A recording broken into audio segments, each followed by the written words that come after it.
సిజేపీ cockroach Janata party ఇప్పుడు ఇదే మన కంట్రీలో మోస్ట్ ట్రెండింగ్ టాపిక్ అనమాట. ఈ సిజేపీ పార్టీ అనేది పెట్టి ఒక 2 months అవుతుంది. బేసిక్గా ఇది ఒక ఇన్స్టాగ్రామ్ పేజ్ అనమాట.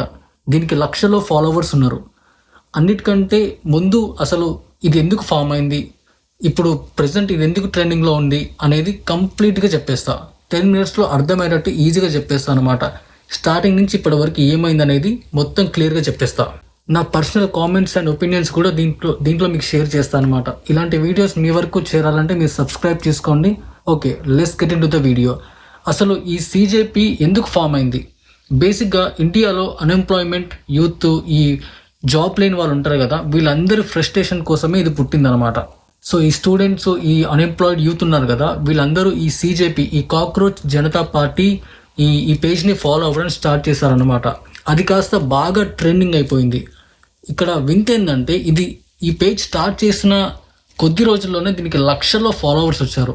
వేరే ఏ పొలిటికల్ పార్టీకి కూడా అంతమంది ఫాలోవర్స్ లేరు. చాలా ఫాస్ట్గా ఈ పేజ్ అంత అటెన్షన్ని గెయిన్ చేసుకుంది, బాగా ట్రెండింగ్ అయిపోయింది. సో ఆటోమేటిక్గా సోషల్ మీడియాలో ట్రెండ్ చేశారు ఈ సిజేపీ అనే ఈ కాన్సెప్ట్ని. సో ఈ పేజ్కి, అంటే ఈ సిజేపీ కాక్రోచ్ జనతా పార్టీకి ఒక ప్రెసిడెంట్ కూడా ఉన్నాడు. అతని పేరు అభిజిత్ అనమాట. ఆయనే మొత్తం దీన్ని లీడ్ చేస్తూ ఉంటాడు. సో అసలు ఈ రచ్చంతా ఎందుకు, అసలు ఈ పేజ్ ఎందుకు క్రియేట్ అయింది?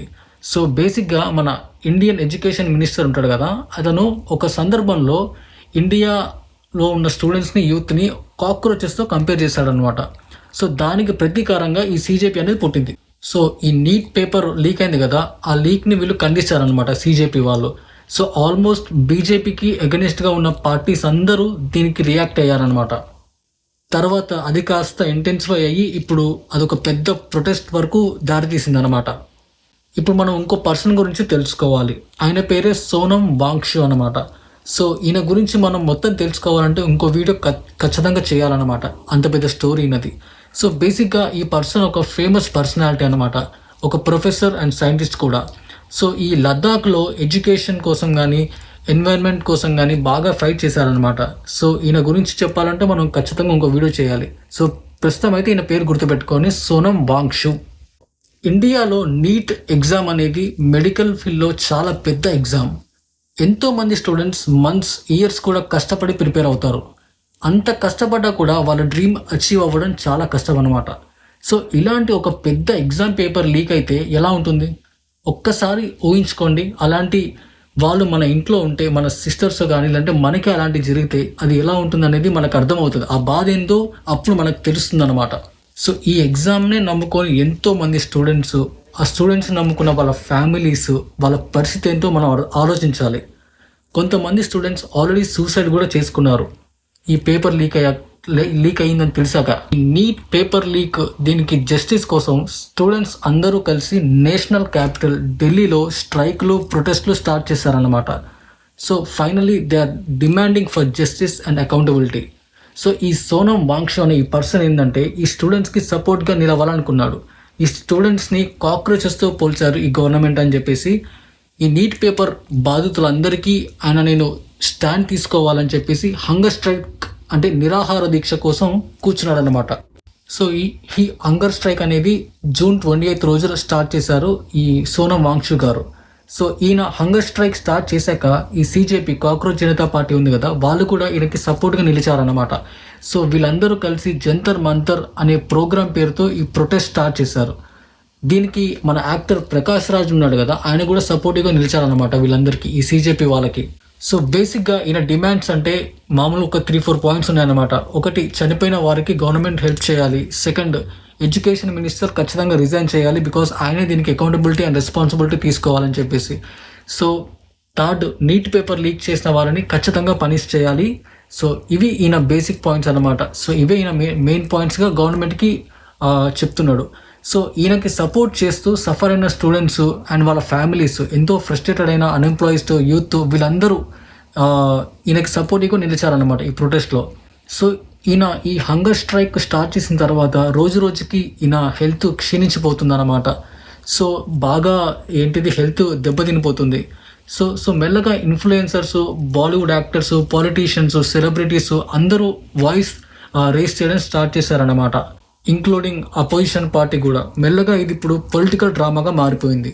సో మొన్న ఫైనల్గా ఆఫ్టర్ అరౌండ్ 26 days తర్వాత ఫైనల్గా గవర్నమెంట్ సోనం వాంగ్షు గారిని ఈ హంగర్ స్ట్రైక్ నుంచి మానిపించిందనమాట. సో దాన్ని బ్రేక్ చేసేలా గవర్నమెంట్ స్టెప్స్ తీసుకుంది. సో ఎలాగో అలా గవర్నమెంట్ సోనం వాంగ్షు గారిని రిక్వెస్ట్ చేసి ఆయనని హాస్పిటల్కి తీసుకెళ్లారనమాట. సో ఆయన హంగర్ స్ట్రైక్ని అలా బ్రేక్ చేయించారు ఫైనల్గా. సో తర్వాత సీజేపీ లీడర్ స్టూడెంట్స్ కోసం నేను హంగర్ స్ట్రైక్ స్టార్ట్ చేస్తానని ఆయన స్టార్ట్ చేశాడనమాట. ఇందాక చెప్పా కదా సీజేపీకి కూడా ఒక ప్రెసిడెంట్ ఉన్నాడని, అభిజిత్.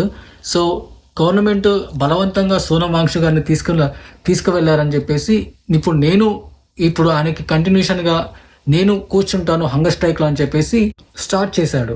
స్టూడెంట్స్, పొలిటీషియన్స్, సీజేపీ వాళ్ళు అందరూ నిన్న పిఎం మోడీ హౌస్ దగ్గర ప్రొటెస్ట్ స్టార్ట్ చేశారనమాట. So including opposition leader Rahul Gandhi, ఇంకా అదర్ పార్టీస్ అంటే పొలిటికల్ పార్టీస్ కూడా అందరూ దాంట్లో జాయిన్ అయ్యారనమాట. అందరూ పిఎం మోడీ గారి రెసిడెన్స్కి వెళ్ళి అక్కడ ఇంటి ముందు ధర్నాలు, బాగా ఇంకా గందరగోళం అనమాట. దీంట్లో స్టార్టింగ్లో ఏ పొలిటికల్ పార్టీ దీనికి సపోర్ట్ చేయలేదు, అంటే సపోర్ట్కి రాలేదు. కానీ సోనం వాంగ్షు గారు ఆయన ఎఫర్ట్స్ని చూసి వీక్స్ దాటిపోతున్నాయి, గవర్నమెంట్ ఏం రియాక్ట్ పోకపోతే నెక్స్ట్ ఈ అపోజిషన్ పార్టీస్ కానీ వీళ్ళందరూ మెల్లమెల్లగా సపోర్టింగ్కి వచ్చారనమాట. నిన్న అది కాస్త బాగా ఇంటెన్సిఫై అయిపోయింది. పోలీసులు దీన్ని కంట్రోల్ చేయడానికి రాహుల్ గాంధీ గారిని డీటైన్ చేశారనమాట. సో ప్రెజర్ పెరిగిపోతుంది గవర్నమెంట్ మీద. ఇంకా పక్కన స్టూడెంట్స్ నుంచి కానీ, లేదంటే యూత్ నుంచి కానీ, అన్ఎంప్లాయిడ్ యూత్ నుంచి కానీ, లేదంటే అన్ని విధాలుగా గవర్నమెంట్ మీదకి ప్రెజర్ పెరుగుతుందన్నమాట. రోజు రోజుకి ఇది ఇంకా ఇంటెన్సిఫై అవుతుంది కానీ తగ్గట్లేదు. సో గవర్నమెంట్కి ఏం చేయాలో అనేది కొంచెం క్వశ్చన్ మార్క్నే మిగిలిపోయిందన్నమాట. సో ఫైనల్గా ఇది మోడీ గారి వరకు వెళ్ళింది. ఇది అయిన తర్వాత, అంటే ఈ ప్రొటెస్ట్లు అయిన తర్వాత ఇంకా మోడీ గారికి రెస్పాన్స్ అవ్వడం తప్పలేదు అనమాట. సో ఇది అయిన తర్వాత మోడీ గారు ఫైనల్గా రెస్పాండ్ అయ్యారు. నీట్ పేపర్ లీక్కి కారణమైన వాళ్ళందరినీ జస్టిస్కి తీసుకొస్తాం, వాళ్ళందరికీ పనిష్మెంట్ పడుతుందని ఖరాఖండిగా చెప్పేశాడు అనమాట. ఒక ఇన్స్టాగ్రామ్ ఇన్స్టాగ్రామ్లో ఒక షార్ట్ వీడియో పెట్టాడనమాట పిఎం మోడీ గారు. సో గవర్నమెంట్ వాళ్ళని పనిష్ చేస్తుందని చెప్పారు. యూత్ అండ్ స్టూడెంట్స్ వాళ్ళ career, education highest priority of the country అని చెప్పేసి దాంట్లో మెన్షన్ చేశారనమాట ఆ షార్ట్ వీడియోలో. సో నిన్న అఫీషియల్గా సోనం వాంగ్షు గారు ఆయన హంగర్ స్ట్రైక్ని బ్రేక్ చేశారనమాట. సో ఆ వీడియోస్ అండ్ ఫొటోస్ కూడా అఫీషియల్గా సోషల్ మీడియాలో పోస్ట్ చేశారు. సో మినిస్టర్స్ కూడా వెళ్ళి మీట్ అయ్యారు సోనం వాంగ్షుని. ఆయనతో మాట్లాడి ఆయన డిమాండ్స్ తెలుసుకొని దానికి తగ్గట్టుగా స్టెప్స్ తీసుకుంటామని ఆయనని ఒప్పించేసి ఆయన హంగర్ స్ట్రైక్ని ఆయనని బ్రేక్ చేయించారనమాట. సో మోడీ గారు దీన్ని కూడా ఆయన వీడియోలో మెన్షన్ చేశారనమాట. సోనం వాంగ్షు గారిని రిక్వెస్ట్ చేశారు, దీనికి గవర్నమెంట్ స్టెప్స్ తీసుకుంటుంది, దీన్ని ఎలా డీల్ చేయాలో అలా డీల్ చేస్తుంది గవర్నమెంట్ అని చెప్పేసి హామీ ఇచ్చాడనమాట. సో సోనం వాంగ్షు గారిని డాక్టర్స్ చెప్పినట్టు వినమని, ఆయన హంగర్ స్ట్రైక్ని బ్రేక్ చేయమని, ఒక నార్మల్ డైలీ లైఫ్ని లీడ్ చేయమని మోడీ గారు సోనం వాంగ్షు గారికి ఇలా రిప్లై ఇచ్చారు. కానీ ఈ సీజేపీ ప్రెసిడెంట్ మాత్రం ఎడ్యుకేషన్ మినిస్టర్ ఖచ్చితంగా ఆయన రిజైన్ చేయాలి అన్న పోస్ట్కి అని చెప్పేసి బల్లగుద్ది చెప్తున్నాడు. అది అయ్యేంత వరకు ఈ ప్రొటెస్ట్లు, ఈ స్ట్రైక్లో ఆగమని కరాఖండిగా చెప్పేస్తున్నాడు. సో నెక్స్ట్ ఏమవుతుంది అనేది ఎవరికి అర్థం కావట్లేదు. ఎందుకంటే ఇది ఒక మంత్స్ నుంచి జరుగుతూ ఉందన్నమాట ఈ ప్రొటెస్ట్లు, ఈ స్ట్రైక్లు. ఇది ప్రతిరోజు కొత్త అప్డేట్స్ వస్తూ ఉన్నాయి. సో మళ్ళీ నేను ఇంకొక వీడియో ఖచ్చితంగా చేస్తాను నెక్స్ట్ ఏమవుతుందో దాన్ని బట్టి. ప్రజెంట్ మాత్రం ఖచ్చితంగా ఎడ్యుకేషన్ మినిస్టర్ రిజైన్ చేస్తేనే ఈ ప్రొటెస్ట్లు ఆగుతాయని వాళ్ళు చాలా స్ట్రైట్గా, చాలా కాన్ఫిడెంట్గా చెప్తున్నారు. సో ఇప్పటికైతే ఇదే, కానీ నెక్స్ట్ ఏమవుతుంది అనేది మనం చూడాలి. చాలా స్టేట్స్ కూడా దీనికి సపోర్ట్ చేస్తున్నారు ఈ సీజేపీ వాళ్ళకన్నమాట. అంతెందుకు నిన్న మన తెలంగాణలో కూడా ఇది బంద్ ప్రకటించారన్నమాట 24th రోజు.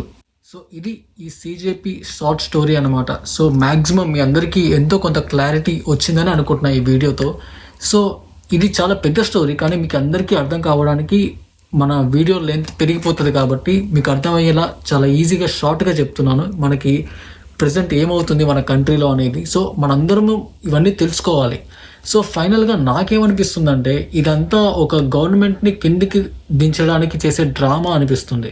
First thing, neat paper leak అవ్వడం చాలా బ్యాడ్ థింగ్. అది ఖచ్చితంగా గవర్నమెంట్ రెస్పాన్సిబిలిటీ తీసుకోవాలి. ఆ స్టూడెంట్స్కి ఖచ్చితంగా న్యాయం చేయాలి. చనిపోయిన వాళ్ళ కుటుంబాలకు కూడా గవర్నమెంట్ సపోర్టివ్గా నిలబడాలి. అదైతే ఖచ్చితంగా జరగాల్సిందే. సో ఏ గవర్నమెంట్లోనైనా ఇలాంటివి జరుగుతూనే ఉంటాయి. కానీ ఈ నీట్ పేపర్ని బేస్ చేసుకొని అపోజిషన్ పార్టీస్ కానీ లేదంటే దీన్ని ఒక అడ్వాంటేజ్గా తీసుకొని గవర్నమెంట్ని దించడానికి ట్రై చేస్తున్నారని నాకు అనిపిస్తుంది. ఎందుకంటే ఇప్పుడు వేరే కంట్రీస్, అమెరికా, చైనా, వీళ్ళని చూస్తే వాళ్ళకి ఎప్పుడెప్పుడు ఏ ఛాన్స్ వస్తుందా ఇండియాని కిందికి దించడానికి, ఇండియాలో గవర్నమెంట్ని బ్రేక్ చేయడానికి అని వాళ్ళు ఎదురు చూస్తున్నారు.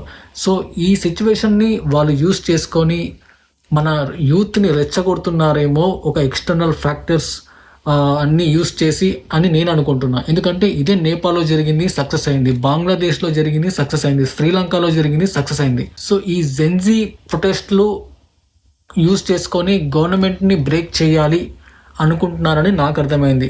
కానీ దాంట్లో ఎంతవరకు నిజం అనేది మనకు కూడా తెలీదు. కానీ నాకు పర్సనల్గా నేను అనుకుంటుంది ఏంటంటే గవర్నమెంట్ అకౌంటబిలిటీ తీసుకోవాలి ఖచ్చితంగా. ఇది ఫ్యూచర్లో మళ్ళీ రిపీట్ అవ్వకుండా చూసుకోవాలి. అలాగే స్టూడెంట్స్ని వాళ్ళ కెరియర్స్ని ఉద్దేశించి స్టెప్స్ తీసుకోవాలి, కొత్త రూల్స్ తీసుకురావాలని నాకు అనిపిస్తుంది. ఇండియా అనేది చాలా పెద్ద దేశం, చాలా ఎక్కువ పాపులేషన్ ఉన్న దేశం. సో దాన్ని రూల్ చేయాలంటే చాలా కష్టం. ఎందుకంటే మన దగ్గర ప్రతిదానికి గొడవలు, లాంగ్వేజెస్ కోసం గొడవలు, ఆ స్టేట్స్ కోసం గొడవలు, ఇవన్నీ చాలా రచ్చలు ఉంటాయి అన్నమాట. ఇండియాని రూల్ చేయడం అంటే మామూలు విషయం కాదు. సో ఇలాంటి థింగ్స్ అవుతూనే ఉంటాయి. దట్టు మన కంట్రీలో కరప్షన్ చాలా ఎక్కువ కాబట్టి.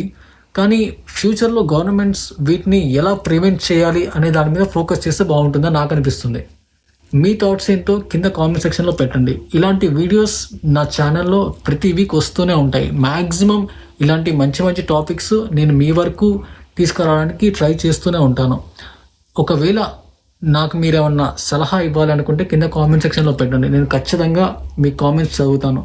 సో మన ఛానల్ని సబ్స్క్రైబ్ చేసుకోండి. ఇలాంటి వీడియోస్ చాలా వస్తాయి. Okay, see you in the next video.